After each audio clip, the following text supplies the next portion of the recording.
Hello, everyone. Thank you for joining us today at our Ideas Seminar, where you can hear about information on social cybersecurity,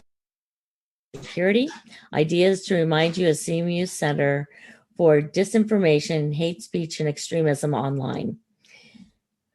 Today, I'm delighted to introduce our speaker, Claire Leibowicz. She comes to us, she's the lead of the AI and Media Integrity Program, the partnership on AI, and she's going to be talking to us today about multi-stakeholder solutions for deepfakes and visual disinformation, which is, I know, a topic that is near and dear to many of our hearts. One of the things about her program, the partnership, the PAI, is that it is a global multi-stakeholder nonprofit that is focused on having responsible artificial intelligence. Her projects center on things such as synthetic and manipulated content, methods for conveying disinformation to audiences, content targeting and ranking. She also oversees their media integrity steering committee and so on. She is also a journalism fellow at Tablet Magazine, where she explores questions at the intersection of technology, society, and digital culture. Things she has said have appeared in Axios, Wired, Consumer Reports, The Hill, Tech Target, IEEE, Spectrum, etc. She holds a BA in psychology and computer science from Harvard, so she's near and dear to our hearts, being an interdisciplinary person right from the get-go, and a master's degree in the social science of the internet from Balliol College at Oxford. So welcome, Claire, and please take it away. Thanks so much, Professor Carly, and I'm really great to be here. More generally, I had the privilege of attending the Ideas Conference, and we were just speaking about this in the fall, and being in a multidisciplinary virtual space like this is particularly wonderful. To add a bit more color to what Professor Carly described about PAI as an institution before I get started, as she mentioned, PAI is a global multi-stakeholder nonprofit devoted to AI development and deployment. And notably, we were founded by the heads of AI research at some of the largest technology companies based on the recognition that some of the challenges in the responsible AI space warrant cross-sector collaboration. And while we're not an academic institution, we do have research fellows on staff and often publish research in journals and at conferences in order to create best practices for actual practitioner adoption in the AI space, and also to point out certain epistemic gaps in the responsible AI realm today that warrant multidisciplinary inquiry. We have over 100 partners from civil society, academia, industry, media, and journalism who all work together to generate these particular recommendations. So the program area that I run is predicated on a broad question around how we ensure high quality public discourse in the AI age. And of course, there's a prerequisite question there of what do we mean by high quality public discourse online, and who ultimately gets to decide what that definition is. For the purposes of today's talk, I'm going to assume that we want a public that can distinguish credible information from mis and disinformation. And I will use those terms somewhat synonymously, though of course disinformation is more intentional, misinforming content, whereas misinformation can be accidental, which is a nuance we don't want to lose sight of. And since, I approach this work from the aperture in which I do, from this kind of multi-stakeholder vantage point, rather than diving into one particular research study, as many other academics who probably gave talks at this seminar series have done, I'm actually going to try and provide a more field-wide look into how those from several disciplines all attend to this question around differentiating credible information from misleading information in the space today. So while some studies I'll describe a bit with more or less nuance, please ask questions at the end. And there's also bit.ly links throughout the presentation to better acclimate you to the details and methodologies of the research that I will be describing. So with that in mind, I'm going to talk through some multi-stakeholder solutions for deepfakes and visual disinformation today. I'll start by providing just an introduction to acclimate us to why actually just zooming in on deepfakes is an oversimplification of the disinformation challenge, providing some examples of visually disinforming content we see today. I'll then divide the presentation into two sections. First, on evaluating visual and disinformation, detecting it, and trying to see how we define what visual disinformation is, and then actual interventions on those judgments for visual disinformation, and then Q&A at the end.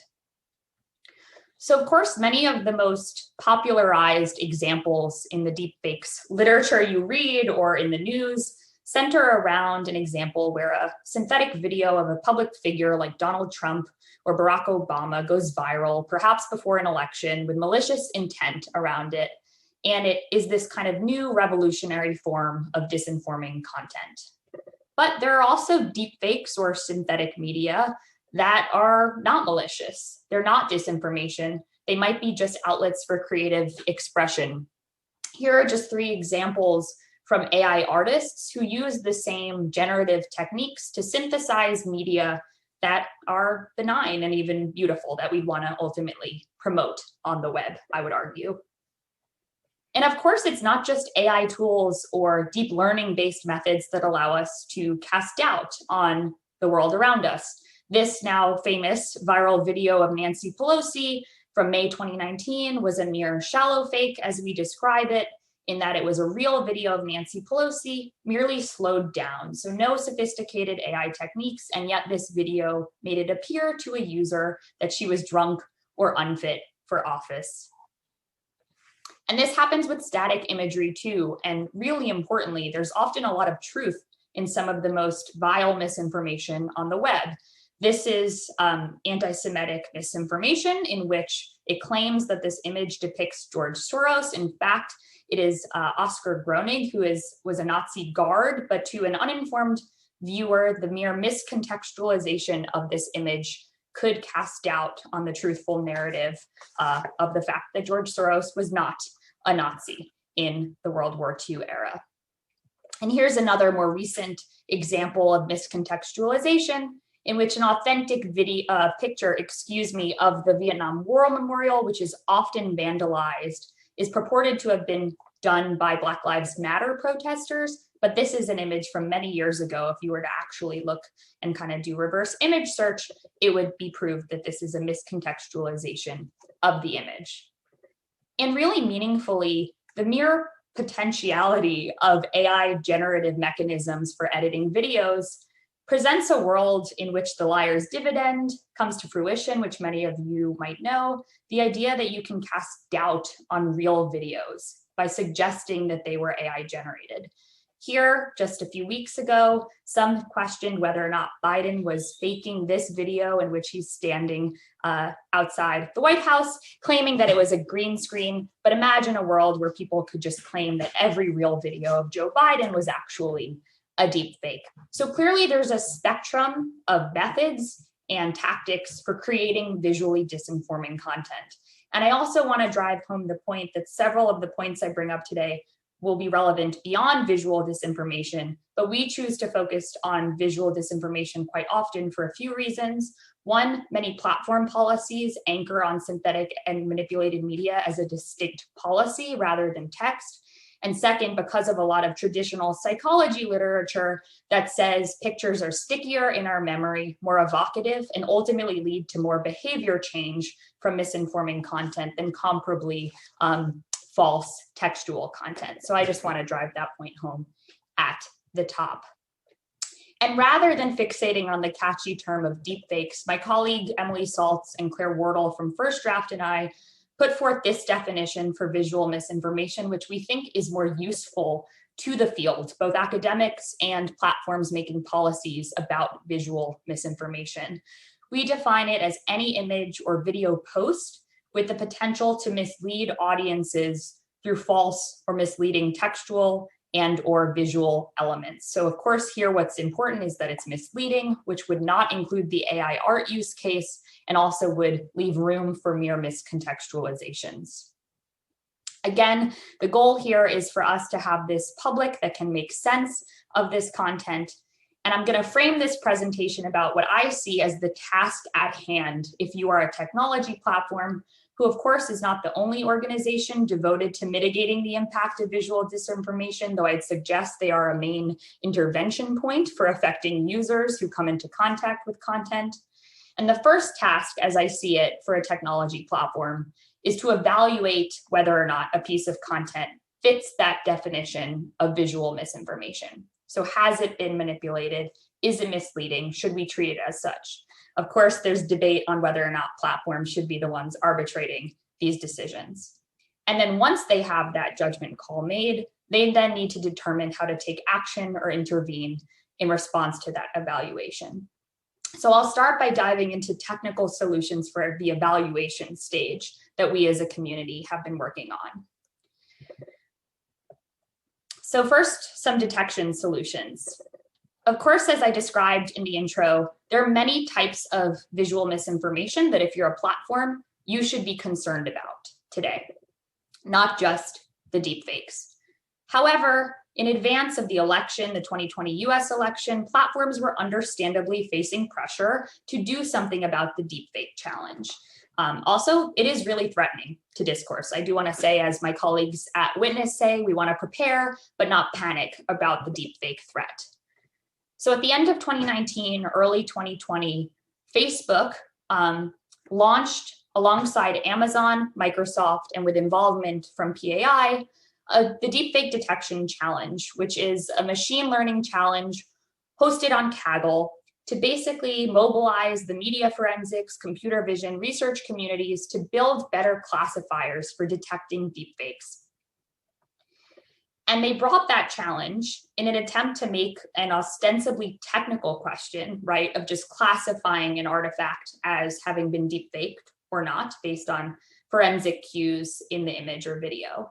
They brought that challenge to the Media Integrity Steering Committee at PAI, which is a multi-stakeholder cohort of actors, some of whom have technical expertise, others of whom have really on the ground experience of how mis and disinformation actually spread today, which is the real goal of detecting deepfakes. That has a third representatives from news and media, a third from civil society, and a third from industry.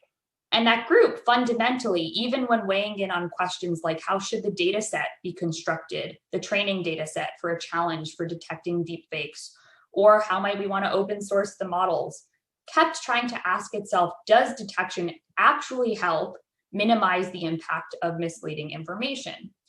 And we put together a report, which I encourage you to take a look at in more detail, which the bit.ly link is on the next slide. But the DFDC models, even the best models, only looking at whether or not videos had been face swapped, not miscontextualizations, not shallow fakes, could only detect if deepfakes were classified with 65% accuracy when applied to a more general data set, not like the one that they were trained on. This is not much better than if Facebook had merely flipped a coin, which implies the limits of deepfake detection, even for the restricted use case of just detecting deepfakes, agnostic to whether or not they're misleading. And we describe, again, several insights and recommendations from multi-stakeholder governance of this machine learning challenge in this report, a few of which I will highlight here. Firstly, the steering committee kept underscoring that this challenge oversimplifies the problem. Shallow fakes and miscontextualized content are just as important for any technical mechanism for detection to detect as deepfakes or synthetic media. I will point to DARPA having invested a lot of effort in something called Semaphore, which is a semantic forensics detection effort, to move beyond just detection of face swaps to actually semantic information around a post, which is promising, but also really hard for algorithms to do today. Second, there was a constant recognition of the adversarial nature of the synthetic media detection challenge. What I mean by that is, while there's a natural inclination to open source models and share information with the computer science community, there's also the recognition that the more you do that, the more you equip an empowered adversary who might want to evade detection with understanding of those models that would render them ineffective because they would be able to get around them. So there's this cat and mouse game of both wanting to make the detection models better, but also wanting to evade the adversaries who might leverage those models. Thirdly, there was a constant push, especially by those from civil society who talk to journalists, activists around the world about the real world use cases for synthetic media, to ground these types of technical challenges in the real world trends and instances of deep fakery. So rather than having this synthetic media data set where Facebook collects videos of people in their apartment just talking about their lives, maybe we should actually have data sets of videos and images that kind of map and mimic the types of disinforming tactics we see today. And lastly, the steering committee underscored the need to move beyond thinking of platforms as the main locus of investment in detection. They felt that the ability to detect synthetic media should extend beyond the platforms to journalists, fact checkers, and others working in the kind of information integrity community around the world. That does not diminish the role of platforms as a major intervention point for thwarting problematic synthetic media, but they felt all of these checks and balances need to be in play in the healthy information ecosystem, and that knowledge needs to be within the other actors too. A recent example of the need for this, and I'll point you to Sam Gregory from Witness, who we collaborate with, has a wonderful Twitter thread about this. There's a video in Myanmar right now in which people are questioning whether or not it's real because they ran the video through a commercial deepfake detector that spits out a number with no context around how faulty these detectors often are, with no media forensics training for the journalists who are maybe reporting on this. And he, as a human rights advocate, Sam, has advocated how important it is for us to grant access to these tools, also with the kind of literacy infrastructure around their limits if we're going to use them in any meaningful way. In order to actually think about how we could grant access to these tools to the journalists, fact checkers, et cetera, while also ensuring that models don't get taken advantage of by bad actors, we've started exploring this by describing what we call the deepfake detection dilemma. The idea here that as the detection practices become more accessible, they become more easily circumvented, which makes platforms who are the main engines of deepfake detection innovation reluctant to share those with others.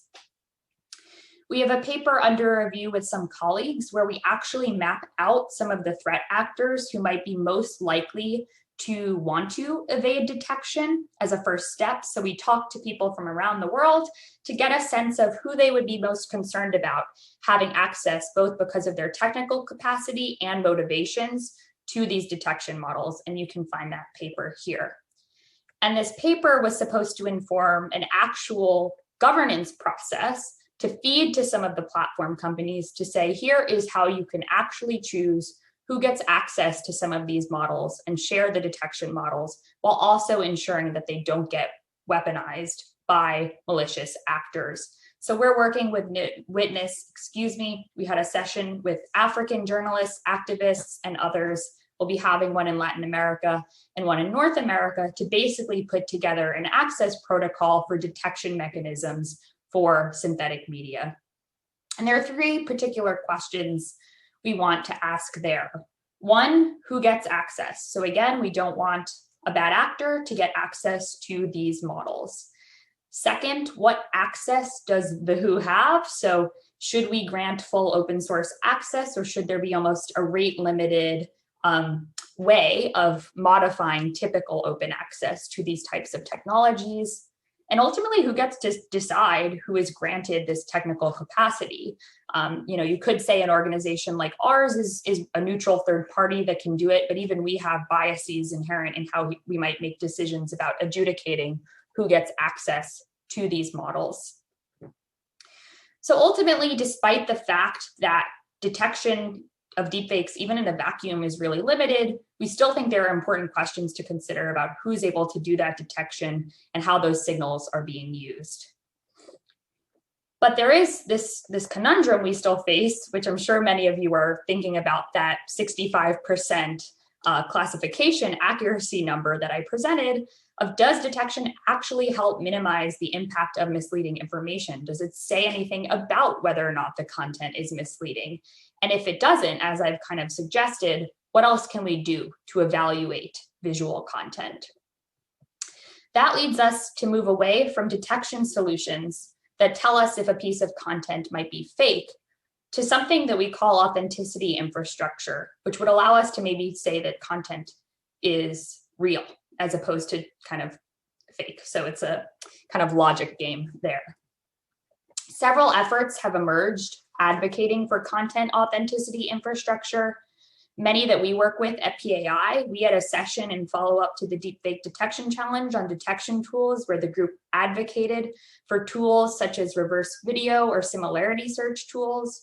So for example, if there were a video like of Oscar Groening, the Nazi guard, and you think it's George Soros, you could plug that in and actually see an original version that shows it linked to the Nazi as opposed to George Soros. There's verified capture tools, which actually at the source would allow people to bake digital signatures into content to allow them to prove legitimacy or veracity, and verified publishing tools as well.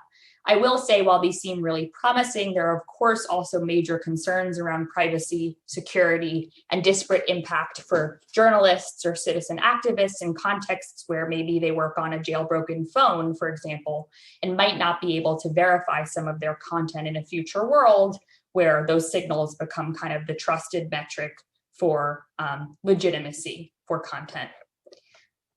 And this is the slide of other multi-stakeholder efforts around authenticity, several of which were incubated at PAI out of this community-wide recognition about detection's limitations.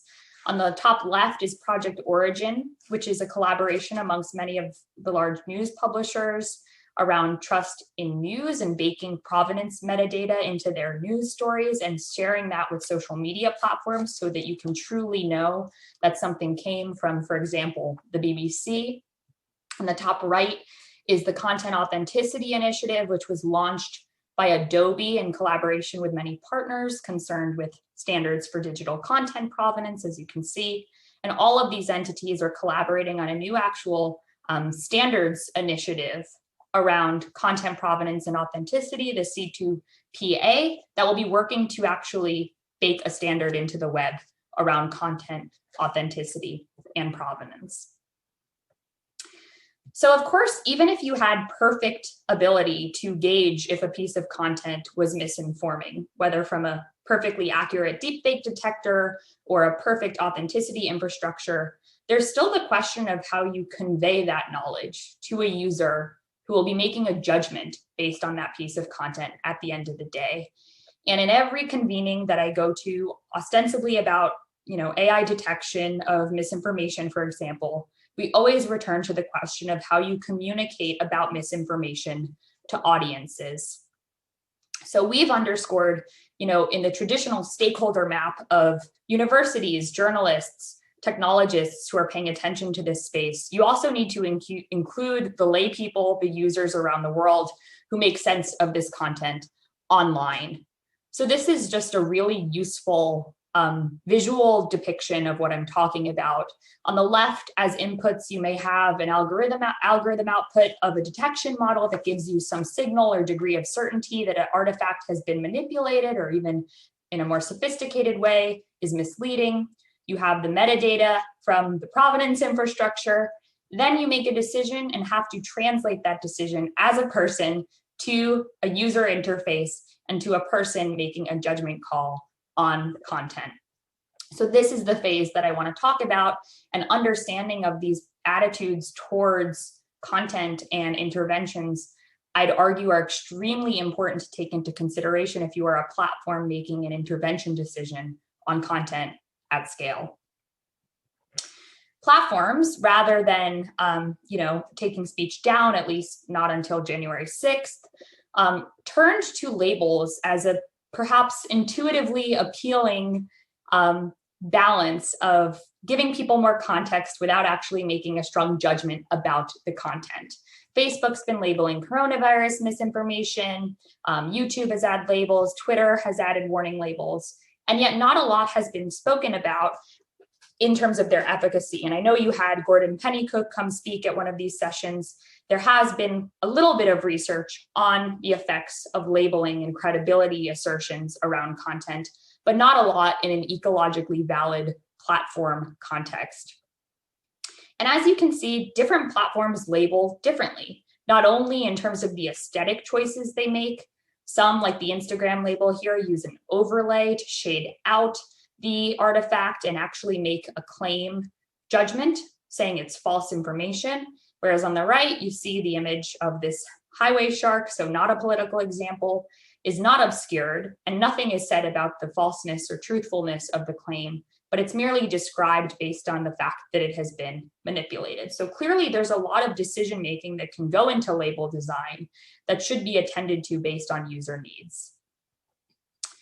And if you were to look, this is just a fun example, if you were to look at Trump's feed, and I know Eric Trump is here, so the Trumps together prior to the election, there was a time where most of the content there was labeled and described by Twitter as having been disputed. So lots of choices going into these decisions by platforms that are typically happening without a lot of research, and especially not with any published data about the efficacy or effects of these interventions for the community.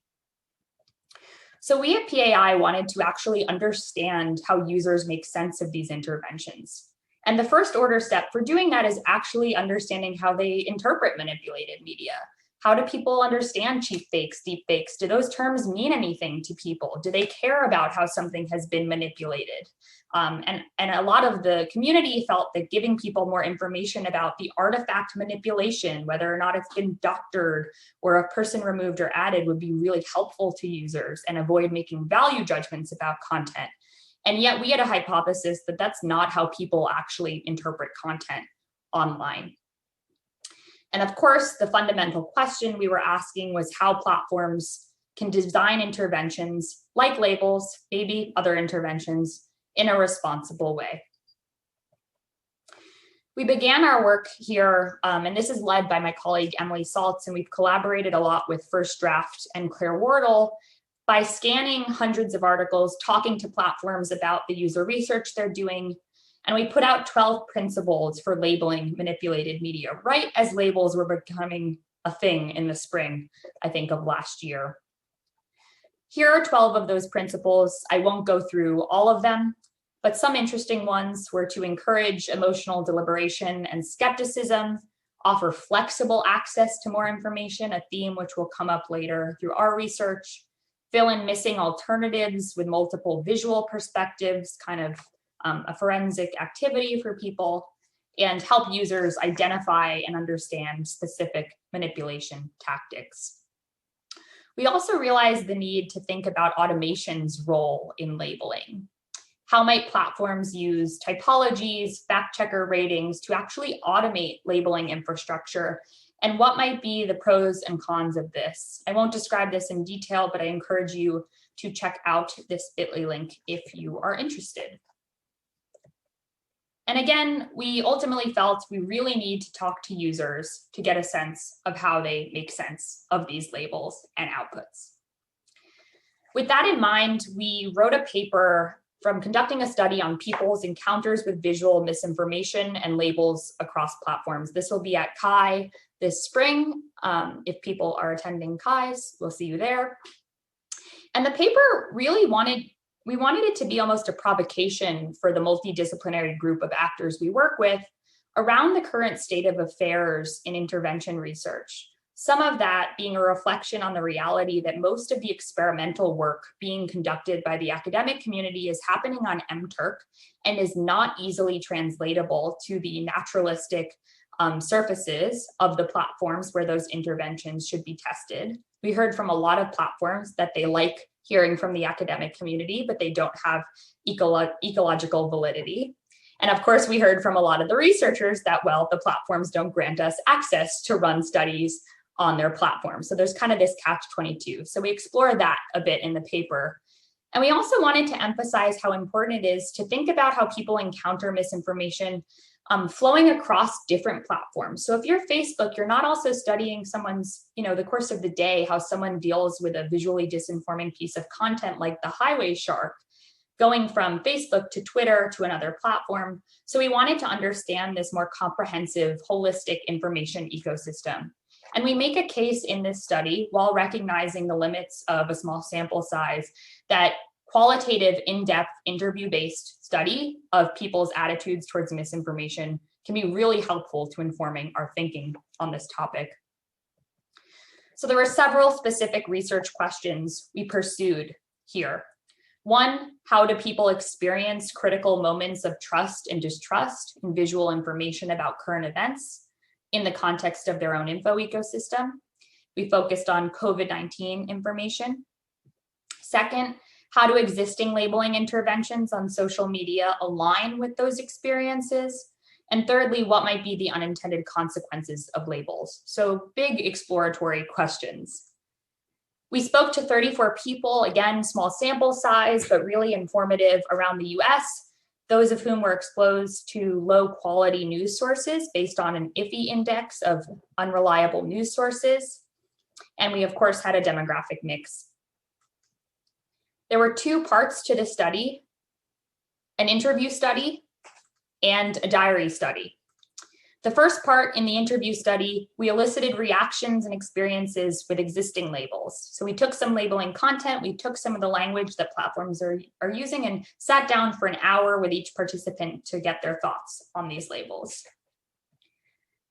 As you can see, we use something called the media review schema, which is a schema and typology that the fact-checking community is developing to describe media manipulations. Part of the impetus for this, I'd suggest, is that platforms are really interested in having a codified fact-checker-based description of manipulated artifacts, so that they might be able to intervene based on that third-party information in the future and perhaps automate it. This is just my hypothesis. And as you can see, there are many ways to describe content: edited, missing context, fabricated, none of which reflect the kind of typical true-false dichotomy that we would later learn was really important to people. And then in the diary study, we didn't interview folks, but participants submitted screenshots of content that triggered them. We asked for content that provided a strong reaction, which included labeled posts and other media about news and current events that made them kind of pause from a strong reaction. So we sourced lots of different examples of images that provoked them. Attitudes were generally split about platform labels. Some felt labels were great, platforms should intervene, and being applied in good faith. Others found them extremely biased and error-prone. This is perhaps an intuitive finding, but it was really salient in our data. We described kind of two archetypes for these groups: the institution champions and then the anti-institutionalists that might predict in a larger scale quantitative study who was supporting labels and who was not. These folks, the institution champions, they generally liked labels. They did suggest they want platforms to make people understand what's clear to be true or false, and that labels were being applied well. There's some partisan divide, as you can see from the bullets here, which is to be expected. Here are just a few examples that were submitted by our participants. Many felt labels were appropriate. You'll see some described, when we asked them to describe the posts, they said they were grateful for these labels. They described lies, and that some of the posts were idiotic. Then the really interesting group were the anti-institutionalists. Some actually likened Twitter and Instagram to being the police and felt that labeling interventions as they currently exist, despite an attempt by the platform to be, unbiased and use third-party fact checkers and not even describe the veracity of a claim, but just say if content has been manipulated, they describe these as judgmental, paternalistic, and against the open platform or free speech ethos. Here are some descriptions by these folks. They were hypocritical, angry, stupid, and several of the examples you can see that we sourced from the diary study. Here are some quotes that might drive home, one, the richness of qualitative research, and second, some of what I'm describing. A white female homemaker and student in South Carolina who is an independent said, "It feels like platforms are trying to dictate what information gets through to you and what doesn't. It makes social media seem biased one way or another, or that we lack the basic abilities to do our own research. I don't need them to spoon feed me information. This is my favorite quote. Another one said, "The minute I saw manipulated," speaking of the Twitter label, it's like, okay, the media is manipulating this. When I saw manipulated, it was kind of like, I don't trust that. So, this person interpreted the manipulated media label as actually trying to convey that the post was in fact the media manipulating them. And then this, I guess, empathetic participant said, "I'm just glad I'm not in charge of moderating social media because I'm probably contradicting myself a lot online." So clearly these quotes describe how labels are not necessarily working as intended, and that labels alone are insufficient interventions for addressing the fundamental idea of what people trust and why. A few takeaways. There's this general distrust in the principle of platforms to self-regulate and fact checkers and media to offer non-politicized ratings, despite all attempts to do that on the part of the platforms. There's a concern that we notice not just at the post level around false claims, but this general tenor of skepticism and polarized narrative and slant that we experienced when talking to lots of these users. There's anger towards labels as punitive, and a lot of lost trust from when these false positives labels are applied. So when credible media is labeled, people lose trust in the system to be labeling in the first place. I won't go through these in detail, but I think a general recommendation we've given to platforms is that they need to design better interventions that redress rather than repress, which is language we borrow, respecting the intelligence and autonomy of many of the users who are really antagonistic towards labels in the first place. As a next step, we want to do a quantitative study looking into many of the trends that we saw through the qualitative research, adding a colleague, Shobik Barari from the Political Government Department, Political Science at Harvard.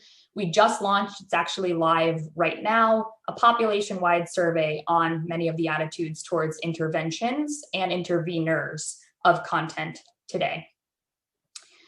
We pre-registered our hypotheses, so those are online, but 4 particular areas we want to explore: partisanship, how does strength of partisanship predict overall support for online misinfo interventions in the first place? Institutional trust, how does trust in institutions predict support for specific groups or resources as online misinfo interveners? Media preference, how does preference for different types of media predict general support for online misinfo interventions? And how people's platform experiences dictate their attitudes towards these interventions. So hopefully we'll have more to publish on that in the coming months. And ultimately, we wanted to make sure that all of this research didn't exist in a vacuum, that it's informing platform policies and user design and interfaces for labels. And we polled the PAI partner cohort of over 100 partners to ask, what information do we need on interventions?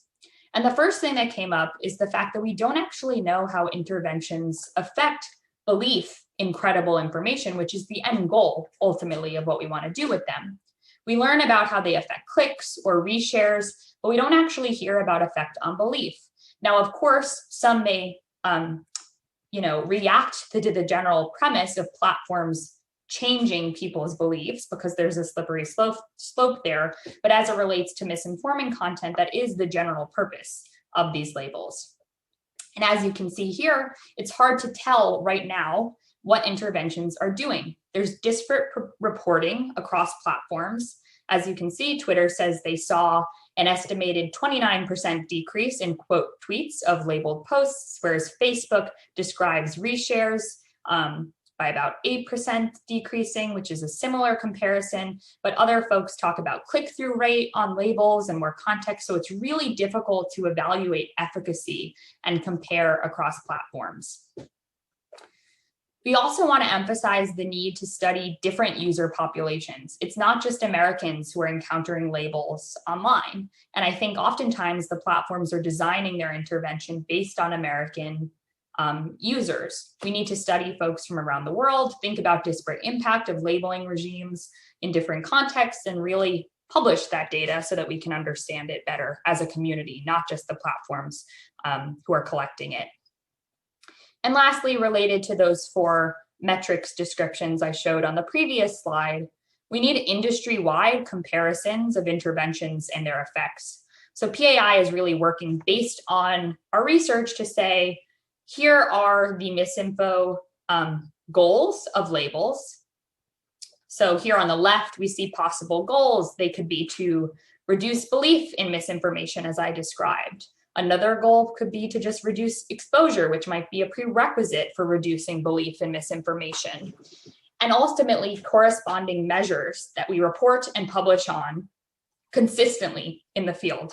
Right now, there's obviously a call for broad swath transparency about misinformation, but what is it we actually want to know and have the platforms be trying to attain? And then how do we have measures that actually reflect that? So we'll be working on this with the community, and actually I'd love for this cohort to get involved as well.